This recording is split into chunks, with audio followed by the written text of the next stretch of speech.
स्वागत है आप सभी का हमारे चैनल पर। आशा करते हैं आप सब स्वस्थ होंगे। आज हमारी कहानी है तालाब। पहले हम कहानी पढ़ेंगे। ये कक्षा 2 की सारंगी की किताब की कहानी है। उसके बाद हम इसके क्वेश्चन आंसर करेंगे। स्टार्ट करते हैं।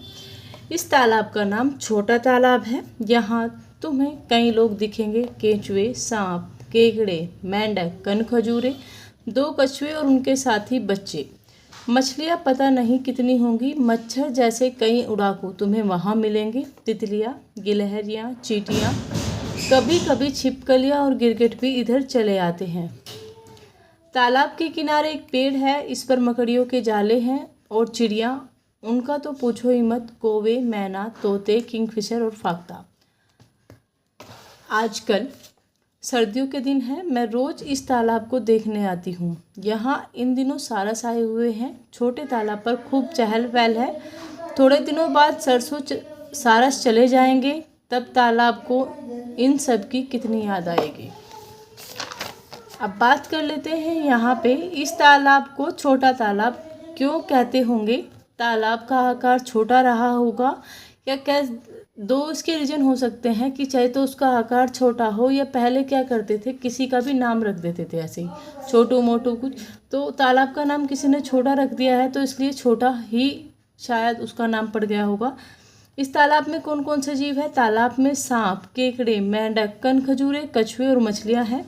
तालाब के पास इतने सारे जीव क्यों रहते होंगे? तालाब उनके लिए जीवन के आवश्यक तत्व प्रदान करता रहता है, या फिर हम कह सकते हैं जो जीने के लिए ज़रूरी चीज़ है, पानी, भोजन और छिपने की जगह, नमी। कुछ जीवों को जीने के लिए नमी चाहिए, वो सब तालाब के पास है। तो इसलिए तालाब के पास इतने सारे जीव रहते होंगे। तालाब को किनकी याद आएगी और क्यों? तालाब को सारस की याद आएगी क्योंकि सारस सर्दी के बाद चले जाएंगे।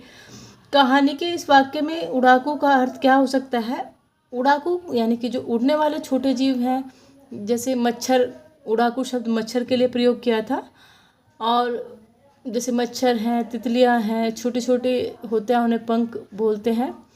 अलग अलग हैं जहाँ पे उड़ने वाले छोटे जीव, उनके लिए उड़ाकू शब्द यूज़ किया गया है। नीचे दिए गए प्रश्नों के उत्तर अपनी कॉपी में लिखिए।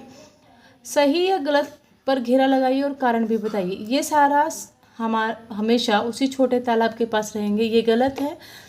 सारस तालाब में से सर्दी तक रहने के लिए आए हैं। सर्दी के बाद सारस चले जाएंगे। यह कहानी गर्मियों में लिखी गई है, यह कहानी सर्दियों में लिखी गई है क्योंकि सारस वहाँ पर मौजूद है। आप तालाब के पास होते तो क्या करते? अगर मैं तालाब के पास होती तो मैं रोज़ शाम को तालाब के पास जाती, वहाँ के जीव जंतु की गतिविधियाँ देखती।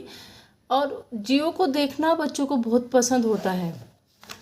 अक्षय अक्षर की पहचान कीजिए और श से बनने वाले शब्दों को पहचान कर दोबारा लिखिए। पक्षी, अक्षर, कक्षा, शिक्षा। पहले, चिड़िया को उसके घोंसले तक पहुंचाने में उसकी सहायता कीजिए। चिड़िया है यहाँ पे, यहाँ से स्टार्ट करते हैं हम। यहाँ ये ऐसे आएगा, फिर ऐसे,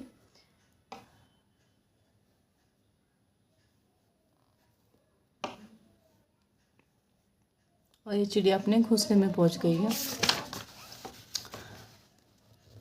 जीवों के नाम, उनके चित्र से रेखा खींचकर जोड़िए। ये क्या है? सांप है। अब देख लेते हैं, सांप यहाँ लिखा हुआ है। उसके बाद ये क्या है? ये क्या है? इस तरह हम लगाएंगे निशान। उसके बाद ये जो है हमारा, ये हमारा फाख्ता है। ये क्या है? मछली है। मछली देखते हैं कहाँ पे लिखा हुआ है मछली, ये लिखा हुआ है।